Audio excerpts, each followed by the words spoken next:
dans la partie 2 de mes idées de cadeaux de Noël. Donc la dernière vidéo était consacrée aux cadeaux immatériels. Si vous l'avez pas vu, je vous la mets ici, je crois. Oh, je sais plus. Ça fait je sais pas combien de temps que je fais des vidéos YouTube, je saurai jamais.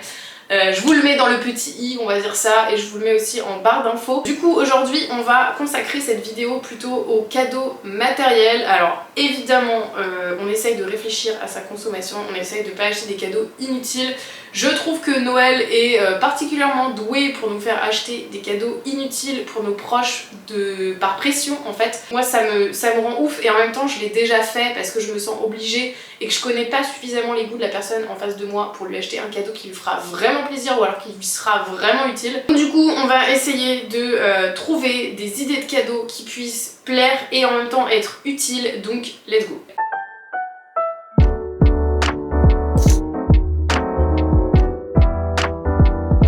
Je prends mes notes parce que du coup j'ai écrit quelques idées de cadeaux. Alors évidemment ce sera quand même relativement adapté à mes propres goûts, mes propres centres d'intérêt et ceux de mon entourage, parce qu'évidemment si vous avez des proches qui ont des passions bien particulières, je pourrais pas vous aider malheureusement, mais ce sera plutôt des pistes. Donc déjà, la première idée, ça va être d'acheter des cadeaux qui vous serviront à passer un moment ensemble au moment de Noël. Moi je sais que c'est quelque chose qui me plaît énormément, c'est d'avoir un cadeau que je vais pouvoir utiliser et c'est un truc, on en parle souvent avec mon copain.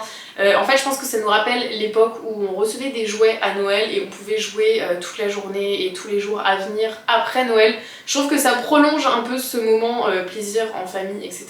Bon, moi j'ai une relation vraiment géniale avec ma famille, du coup Noël c'est synonyme de bon moment en famille. Je sais que c'est pas le cas de tout le monde, je sais que même il y a des gens qui sont tout seuls à Noël et voilà, je suis désolée, moi je vais encore une fois baser cette vidéo par rapport à ma propre expérience. Et notamment moi je me suis déjà acheté, enfin en fait j'ai demandé à ma mère de m'acheter ça, ce petit objet, donc c'est un tricotin mais version adulte on va dire, enfin version adulte, toujours chelou de dire ça, mais grandeur nature on va dire ça, parce que je sais pas si vous avez déjà vu mais les tricotins normalement c'est un petit manche comme ça et vous faites un peu style Scooby-Doo avec des petits crochets et ça sert vraiment à tricoter des petites chaînettes. Là c'est vraiment pour tricoter vous pouvez faire des pulls. Alors je pense pas que vous puissiez faire des pulls pour grande taille parce que du coup vous avez une largeur maximale et c'est un cadeau qui va me plaire à moi évidemment parce que c'est pour moi. Je sais que ça va plaire à ma mère aussi parce qu'elle tricote beaucoup, je sais que ça va plaire à mon frère, que ça va plaire à sa copine. Et je sais qu'on va passer une petite après-midi à essayer ça, on va passer un bon moment ensemble, enfin bref. Voilà, vous voyez un peu le principe. En plus celui-là, nous on l'a trouvé sur Le Bon Coin pour une centaine d'euros plutôt que 150 euros je crois, ou 180, je sais plus combien ça coûte de base. Mais je trouve que c'est un super cadeau et j'ai trop hâte d'essayer. Donc ça je sais que ça me donne un peu ce truc de... J'ai hâte d'être à Noël pour pouvoir essayer mon nouveau jouet. Donc du coup dans cette catégorie-là rentre un peu tout ce qui va être relié aux hobbies et aux passions des personnes à qui vous voulez faire ce cadeau. Ça peut être par exemple un kit de crayons ou de trucs comme ça. Moi je pense à ça parce que mon copain dessine énormément, donc typiquement ce serait un cadeau qui lui serait bien adapté. Bon là je crois qu'il n'a pas forcément de besoin à ce moment-là. Ça c'est pareil, intéressez-vous quand même aux besoins des personnes à qui vous voulez faire des cadeaux. Intéressez-vous quand même un minimum à leur passion parce que acheter par exemple un kit de, je sais pas, je dis n'importe quoi, de crayon de couleur à quelqu'un mais d'acheter le truc vraiment bas de gamme, je trouve ça un peu dommage parce que vous allez investir dans un truc qui finalement va pas lui servir parce que c'est pas d'assez bonne qualité, notamment si c'est quelqu'un qui pratique sa passion de manière quasi professionnelle. C'est quand même bien de s'intéresser un minimum à ce qu'il fait ou alors lui poser la question. Je pense qu'il faut casser le tabou de la surprise, de il faut pas que tu t'y attendes, etc. Posez la question à vos proches de savoir ce qu'ils veulent, quelle marque, comment, en quelle quantité, etc. Ensuite, un cadeau que je trouve toujours sympa, dites-moi si je me trompe, mais je pense que tout le monde a à peu près les plantes. Peut-être que je me trompe, hein.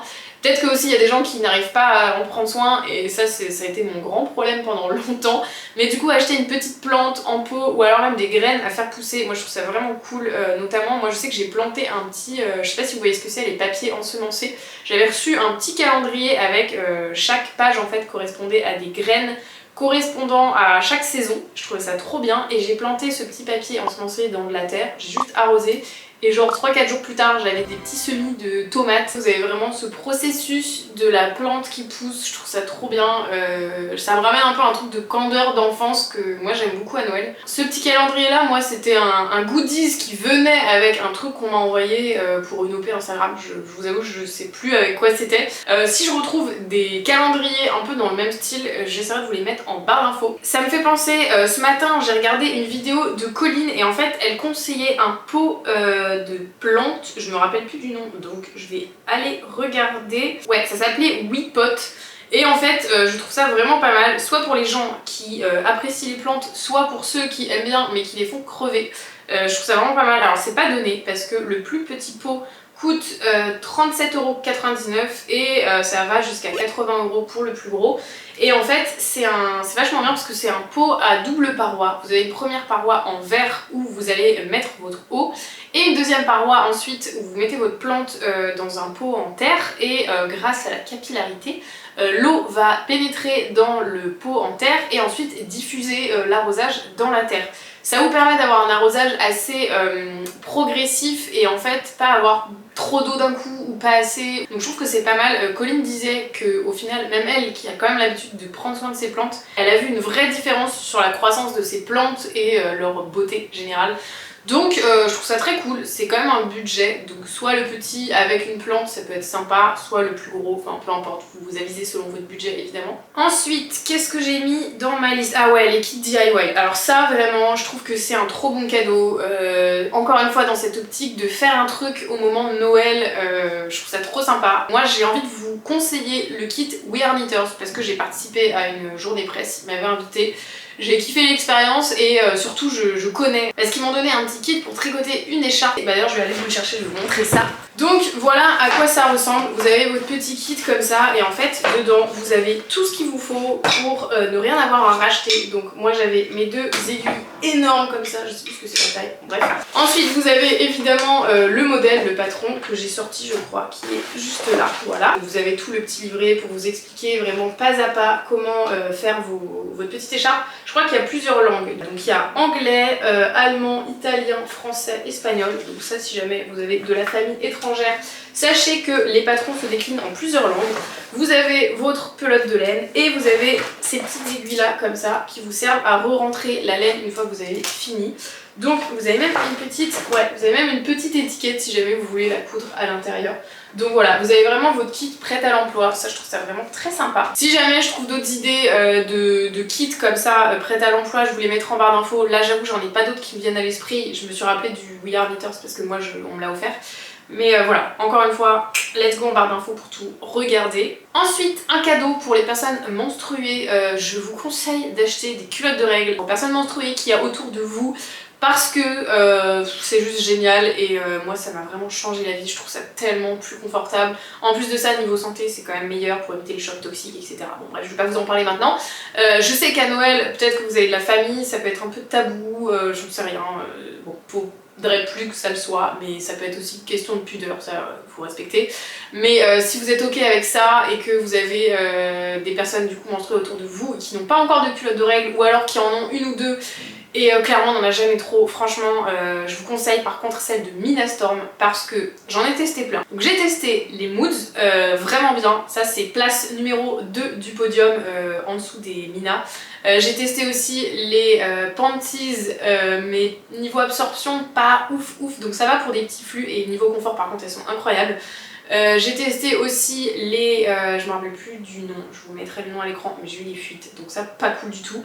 Et les Mina que j'ai testé là dernièrement et franchement elles sont, notamment cette culotte là qui est flux plus, elle est vraiment géniale. J'ai eu aucune fuite, moi en début de règle j'ai un flux très abondant. Et franchement, j'ai eu zéro fuite, je les trouve très confortables, elles sont épaisses, franchement, de toute façon les culottes de règles c'est épaisse ou les pantalons c'est comme ça. Moi je mets des baguilles, de toute façon quand j'ai mes règles j'ai le ventre gonflé donc je mets pas de trucs moulants. Mais franchement pour la nuit je me sens hyper safe, je l'ai gardé quasiment toute une journée et j'ai eu aucune fuite, vraiment aucun souci. Donc allez-y, les yeux fermés, en plus j'ai un code promo, je suis pas sponsor pour dire ça, j'ai un pourcentage si vous achetez avec mon code promo, mais je dis pas ça pour ça, voilà, je vous dis en transparence, juste je les adore, je les trouve trop bien.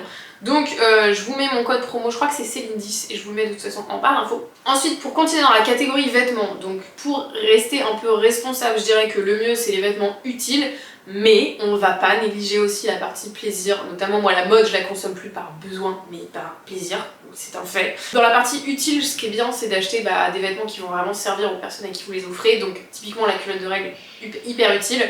Ensuite on va avoir les chaussettes, les gants, un portefeuille, qu'est-ce qu'il y aurait d'autre, une écharpe, enfin tout ça c'est des trucs un peu adaptés en plus à la saison de l'hiver, donc ça peut être sympa. Ce qui est d'autant mieux c'est plutôt de se diriger vers soit des marques éco-responsables, soit des artisans, ça c'est encore mieux, notamment pour la laine, je vous conseille Laine Paysanne, je les adore, j'adore ce qu'ils font, c'est trop cool, ils sont trop sympas, bref. Et en tout cas sélectionner des marques éco-responsables, je suis pas forcément la mieux placée pour vous conseiller des marques éco-responsables parce que moi je consomme beaucoup de seconde main. Si vous voulez des idées de marques et que vous avez du budget, je vous conseille de suivre Noémie, donc de la chaîne YouTube Jetable et surtout du compte Instagram Jetable. Pour moi c'est la pro des marques éco-responsables, donc si vous voulez des idées, go sur son compte Instagram. J'ai envie aussi de vous donner ça comme idée, de vous acheter un petit sac Nepivel, c'est ma marque de vêtements upcyclés si vous ne le savez pas.